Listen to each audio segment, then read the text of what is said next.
The challenge came during a diplomatic reception, which was perhaps the only thing that saved humanity from responding the wrong way. Ambassador Natalie Calloway was 3 sentences into a prepared statement about trade corridor negotiations when the Thraxian delegate rose from his seat. Councillor Dresker stood 2.5 meters tall, crimson-plated, with the three-eyed face of a species that had not lost a military engagement in 400 years. He did not wait for a pause in the speech. He simply stood, and the room went quiet, because rooms went quiet when Thraxians stood. "We have observed your species for 11 years, Dreskar said. His translator rendered his voice in flat, precise syllables. "We have assessed your military capability, your strategic doctrine, and your physical parameters. We have concluded that humanity's presence in the Galactic Compact is decorative rather than functional." He paused. "We propose a demonstration, one of yours against one of ours. Not war, exhibition, witnessed by the full Compact Council." His three eyes moved around the room with the unhurried confidence of a species that had never needed to hurry. "If your representative survives 30 minutes in the arena, we will revise our assessment. If not," a pause that contained an entire political position, "the Compact will have its answer about humanity's standing." The reception was silent for exactly 4 seconds. Then Ambassador Calloway set down her prepared statement and said, "We accept." She said it before anyone could stop her, which was the correct instinct. What she did not say, what she had no way of knowing as she said it, was that the Thraxians had already selected their champion. Catan, called the Immovable, holder of 9 consecutive Compact Arena titles, undefeated in 212 individual engagements spanning 6 species. The Thraxian who had, 8 years prior, ended a match in 4 seconds against a Volmari warrior whose species had 6 limbs and a skeleton denser than concrete. The human she was about to send into that arena was a geological survey specialist named Marcus Shaw, who had been attending the reception because he'd accidentally been assigned to the wrong shuttle and hadn't wanted to cause a scene. Shaw learned about his assignment 11 hours before the match, in a room that contained the ambassador, 3 military advisors, and a very apologetic protocol officer who kept saying, "It doesn't have to be you specifically," while clearly indicating that it did, in fact, have to be him specifically. The criteria were simple and terrible. The Compact rules specified a non-military contestant.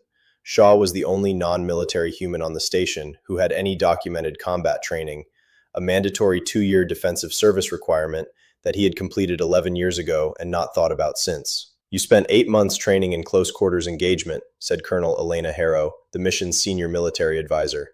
She had the expression of someone who had reviewed a file very carefully and found it both better and worse than expected. "Your scores were in the 92nd percentile. "That was 11 years ago, Shaw said. "I've been surveying geological formations since then. You've also been doing it on 6 different planetary surfaces, 2 of which had active hostile fauna. Your reaction time data from last year's incident on Threshold Gate 7 suggests—" "I was running away from something that wanted to eat me," Shaw said. "That's different from an arena match against someone who has won 212 of them." "Technically," said the protocol officer, "Catan has won 212, which means he's never lost." "That is not the reassuring framing you seem to think it is," Shaw said. Harrow leaned forward. "Shaw, I'm going to be honest with you because I think you deserve that. The Thraxians don't expect you to win. They expect a clean, unmistakable demonstration that humanity cannot compete at this level, so they can bring that evidence to the Compact Council and use it to reduce our trade access, our voting weight, and eventually our standing in the political structure they've been building for 40 years. She paused. "They issued this challenge publicly, in front of every species with Compact membership. If we decline, we've already lost. If you go in and get dismantled in 4 seconds like the Volmari champion, we've lost. The only scenario where we don't lose is if you make it 30 minutes. Another pause. "I want to be clear that I have no idea how to advise you to do that." Shaw looked at the ceiling for a long moment. "What are the rules?" "Survival. No weapons. Physical engagement only." "Any rules about methodology?" Harrow frowned. "The Compact Arena Code specifies engagement but doesn't define form. Why?" Shaw looked back down. "I want to talk to your tactical team," he said. "And I need access to every recorded match Catan has ever participated in. We have 31 on file. I need all 31. He stood. "And someone should tell me what geological survey tools I'm allowed to bring as personal effects." The arena held 60,000. It was located on Compact Station Sigma, a neutral installation the size of a small moon, and on the day of the match, it was at capacity for the first time in 6 years. Species that didn't normally share the same atmospheric zones had arranged viewing accommodations. The compact council occupied the central observation tier. Ambassador Calloway sat in the human delegation box and did not let her face communicate anything she was actually feeling. Catan entered the arena first. The crowd's response was immediate and significant. The sound of 60,000 beings acknowledging something they had all come to see, a force of nature they had watched dismantle challenger after challenger across a decade of undefeated competition. He was massive even by Thraxian standards, crimson-plated, his three eyes moving across the arena floor with the deliberate calm of something that had done this so many times it had become peaceful rather than tense. Shaw entered from the opposite gate. The crowd's response to Shaw was a different kind of sound. Not hostility. Something more complicated. The collective processing of an expectation. He was unremarkable. Medium height, medium build, wearing the standard issue survey field jacket he had apparently refused to change out of.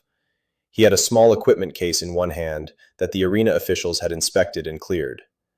Catan looked at Shaw from across the arena floor. His expression did not change. Shaw set the equipment case down at the edge of the arena, opened it, removed a geological core sample tool about the length of his forearm, and attached it to his belt. Then he closed the case, straightened, and looked at Catan. The starting signal sounded. Catan moved. He covered the distance between them in 4 seconds, which was faster than the Volmari champion had been able to track, and he crossed most of it before Shaw did anything at all. The crowd's sound built toward the anticipatory note it had learned to associate with a match ending.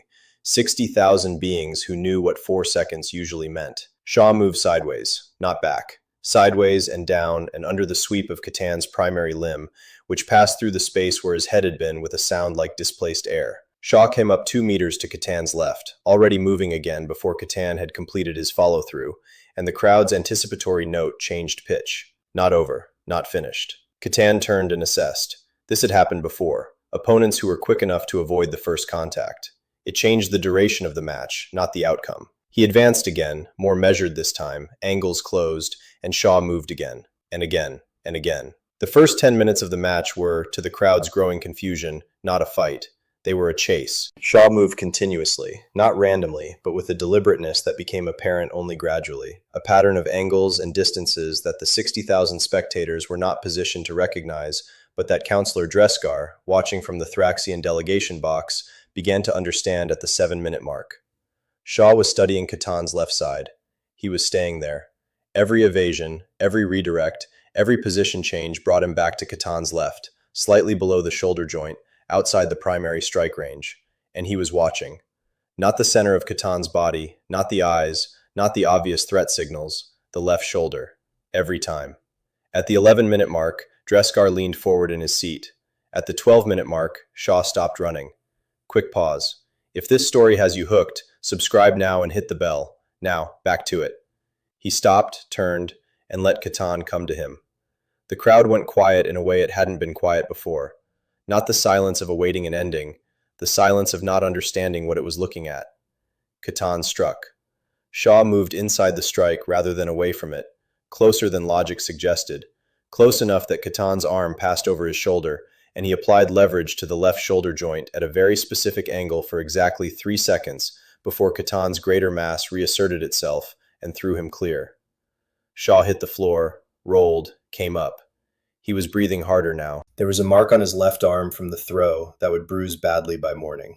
But Catan had stopped moving. He stood at the center of the arena, and his left arm hung at a slightly wrong angle. Not broken, not dislocated, but compromised. Functional, but diminished. The crowd processed this information slowly, because it had never needed to process it before. Catan, the immovable, who had ended 212 matches without significant injury, was standing in an arena with reduced capacity in his primary strike limb, and his opponent was upright and functional and watching him from 10 meters away. The second half of the match was different. Not easier. Catan compensated with speed and aggression, and Shaw took damage, real damage, a strike to the ribs in the 16th minute that dropped him to one knee and took 30 seconds to recover from while Catan circled. But the dynamic had shifted in a way that the crowd was still working to articulate, and the Compact Council was observing with the careful attention of bodies that understood political weight. Shaw got up. He always got up, and he kept moving back to Catan's left side, 23 minutes, 25, 27. At the 28th minute, something happened that had never happened in Catan's 212 matches. He made an error. A small one. A fractional overcommitment on a strike. Left shoulder dipping slightly lower than intended.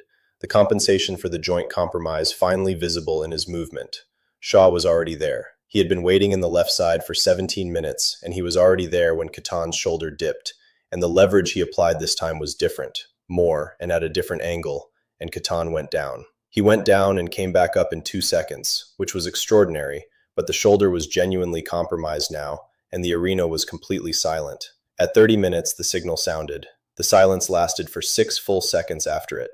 Then it broke, and what replaced it was 60,000 beings simultaneously doing something that sounded, in its aggregate, less like a crowd responding to a match, and more like 60,000 individual realizations happening at the same time. Shaw stood at the center of the arena floor. He was bleeding from a cut above his eye and holding his left side carefully, and his field jacket was damaged past repair, and he looked, in every physical particular, like someone who had been in a fight with something that could have killed him. He also looked like someone who had just completed 30 minutes. Catan stood across the arena and looked at him for a long time. His left shoulder was visibly compromised, which was something that had happened to him in an official compact match, which was something that had never happened before. His 3 eyes were very still. Then he did something that caused a second wave of silence through the arena. He inclined his head. It was a small gesture. Thraxians had a precise vocabulary of physical acknowledgement, and this one was not commonly used. Reserved in their culture for opponents who had demonstrated something worth naming. In 212 matches, Catan had never used it. Dreskar, in the delegation box, watched this and said nothing for a very long time. The political conversation that followed the match took 3 hours and was conducted in the Compact Council chambers. Shaw sat in the back of the human delegation section with a medical kit and a cup of something warm and listened to Ambassador Calloway navigate the aftermath with the particular skill of someone who had prepared extensively for a version of events that had not occurred and was now improvising exceptionally well. The Thraxian position had shifted, not reversed. Dreskar was not the kind of diplomat who reversed, but shifted. The argument that humanity was decorative rather than functional had encountered a specific 30-minute counter-argument that 60,000 witnesses had observed and the Compact Council had officially recorded, and it required revision. What Dreskar proposed instead, after the 3-hour conversation, was a formal review of humanity's compact standing to be conducted over the following year, with human representation on 2 committees previously closed to them as an interim measure. It wasn't victory in any clean sense. It was the beginning of being taken seriously, which was a different and more durable thing. Harrow found Shaw afterward, in the corridor outside the medical wing. She sat down next to him without preamble. "The geological core tool," she said. "You used it to map the arena floor. During the first 10 minutes. The texture and density variations in the floor material," Shaw said. "I needed to know which sections had the best traction for lateral movement and which would be more likely to cause a slip. I marked 12 points." He paused. "It's what I do. Map substrates and identify structural properties." "You applied geological survey methodology to an arena combat match." "I applied the only expertise I actually have," Shaw said. "The combat training was 11 years ago. The survey work is what I do every day." He leaned his head back against the wall carefully, mindful of his ribs. "Catan is exceptional at fighting. He's trained for it his entire life against the best opponents his species could provide. I couldn't match that. But he's never been studied by a geologist before." Harrow was quiet for a moment. "The shoulder. You knew about it before the match." "The recordings," Shaw said. "Match 47, 4 years ago. He took a strike to the left shoulder that he didn't report as an injury. But in matches 48 through 51, his movement compensates slightly. It healed wrong. The joint is functional, but it fatigues under sustained load in a specific range of motion." He paused. "It's the same principle as a fault line. The surface looks stable, but if you know where the stress accumulates and you apply the right pressure at the right angle for long enough, the substrate fails," Harrow finished. "Eventually," Shaw said. "Everything does, if you understand it well enough." Outside the medical wing, the station was doing what stations do after significant events. Processing, recalibrating, beginning the long work of incorporating something new into its understanding of what was possible. In the arena, the floor crew was cleaning the marks from 30 minutes of engagement. In the Thraxian delegation suite, Dreskar was writing a message to his government whose first draft took him 4 attempts to get right, because the framing he'd prepared in advance no longer fit the facts. In the Compact Council records, the match was logged under Human Representative, Shaw, Marcus, Geological Survey Specialist, followed by duration, 30 minutes, 0 seconds, and outcome, completion, which was the only categorization the system had available for something that had never happened before in 212 matches. The political review that followed over the next year went differently than the Thraxians had intended. Not because Shaw had won, he hadn't in any clean sense, but because 60,000 witnesses had watched a geological survey specialist spend 30 minutes studying a 212-time champion the way he studied rock formations. And the thing that the Compact Council found most difficult to categorize was not the physical outcome, but the methodology. You couldn't build a doctrine against someone who mapped your weaknesses the way other people mapped terrain. You couldn't train for an opponent whose primary skill was paying attention. Shaw returned to geological survey work 8 months later, reassigned to a mineral assessment project in the outer systems. His field reports were thorough and precise, and he had a tendency, his supervisors noted, to identify structural vulnerabilities in substrates that other surveyors had assessed as stable. He thought it was just good practice, understanding what you were standing on before you trusted it with your weight. Ambassador Calloway sent him a message on the anniversary of the match. It was 3 sentences long. The 2 committee seats became 4 last month. Voting weight review is on the spring agenda. I thought you should know what you started. Shaw read it twice in his tent on a mineral survey site, with the sound of wind across geological formations that had been accumulating pressure for 10,000 years. He wrote back 1 sentence. I was just following the fault lines. Then he went back to work.